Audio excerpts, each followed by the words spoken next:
The quiet hills of Benedict Canyon rarely make headlines, but one search changed everything. Authorities entered the home of Gene Simmons, the fire-breathing demon of Kiss, as part of an investigation into internet crimes against children. The news was instant, explosive, and deeply unsettling. It was not the kind of story fans ever expected to hear about their idol. For decades, Gene Simmons stood as more than just a musician. He was the painted face of Kiss, the man who turned flames, theatrics, and blood-spitting bravado into fame and fortune.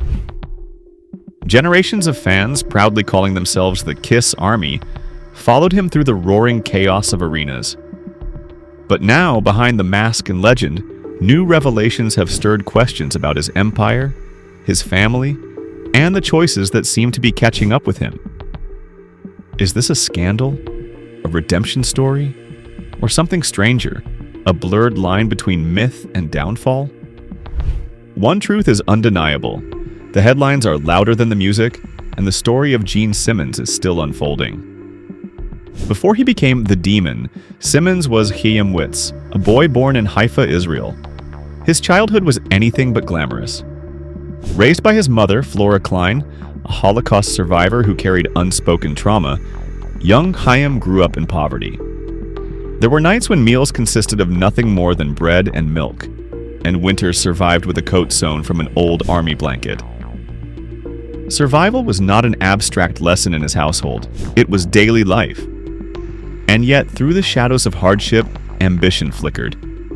That ambition often took shape in comic books. Chaim studied Spider-Man and Superman, teaching himself English through their dialogue bubbles before he could even read the language fluently.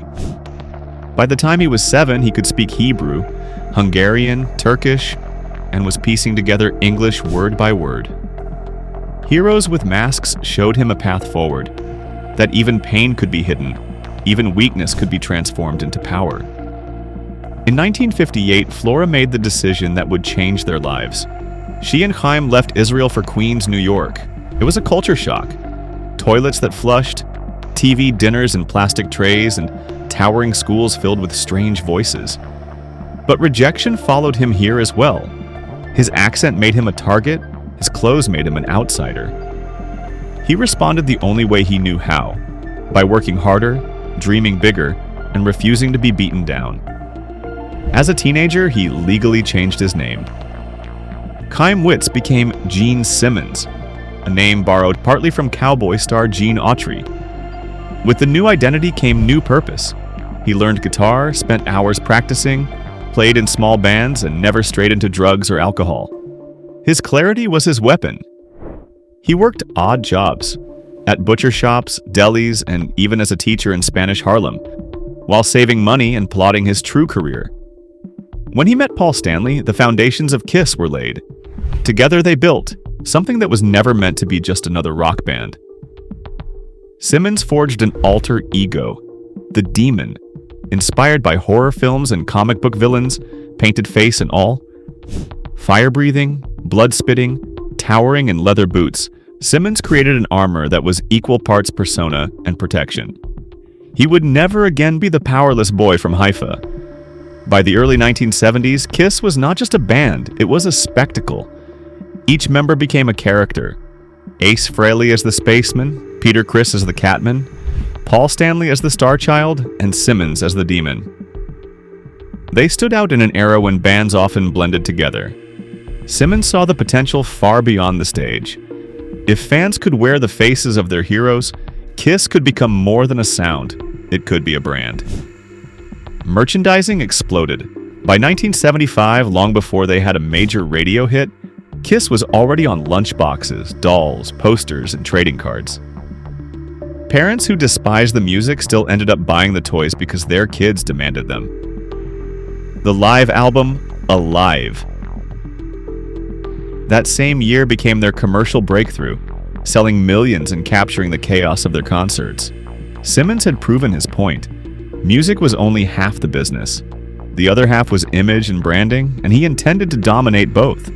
By the end of the decade, Kiss merchandise spanned more than 100 licensed products, from pinball machines to Halloween costumes. Later, the empire would include everything from credit cards to coffins. Critics mocked it as shameless, but Simmons laughed it off with a simple line. Being called a sellout means somebody's buying.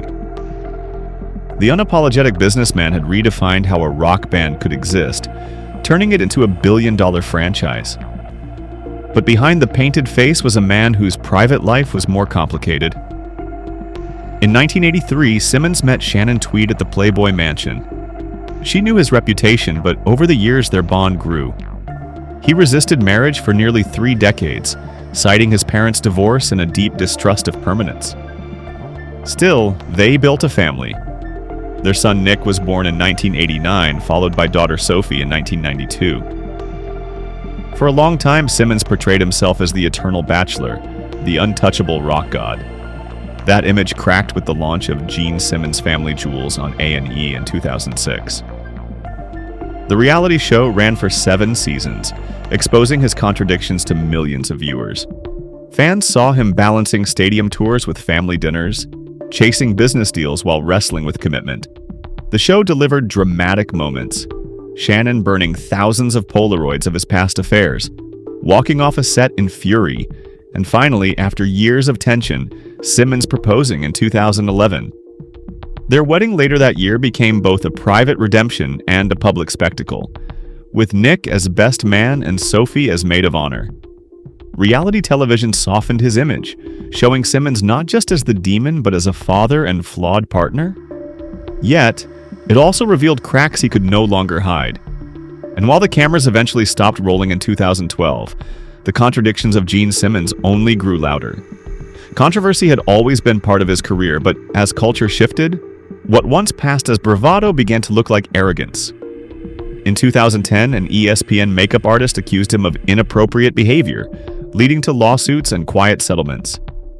In 2016 and 2017, more accusations surfaced from employees at his restaurants.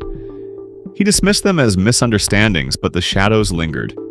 Then came public blunders. In 2017, he attempted to trademark the devil horns hand gesture, sparking outrage across the music world. The same year, Fox News banned him for life after a bizarre and offensive visit.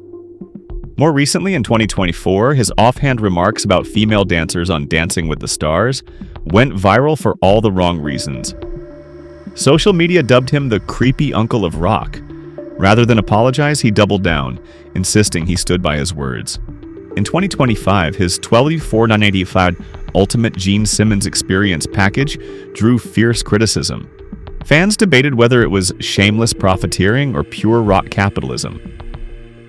Despite the backlash, packages sold out.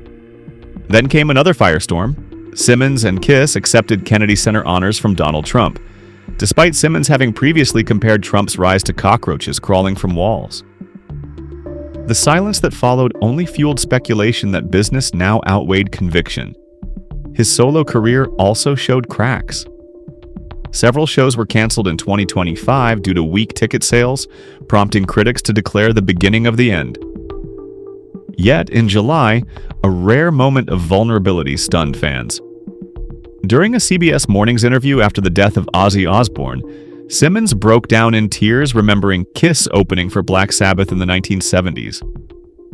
For once, the armor dropped. The demon was human. As the spotlight continues, questions about legacy grow louder. Nick attempted to carve his own path as a comic book creator, but plagiarism scandals derailed his work. Sophie took a different route, embracing music, modeling, and body positivity, while openly confronting insecurities her father always hid. And Shannon remains the stabilizing force behind decades of chaos. Perhaps the truest heir to Simmons' empire is not his children, but the Kiss brand itself. With over 5,000 licensed products and more than 100 million albums sold, the logo has become bigger than the band.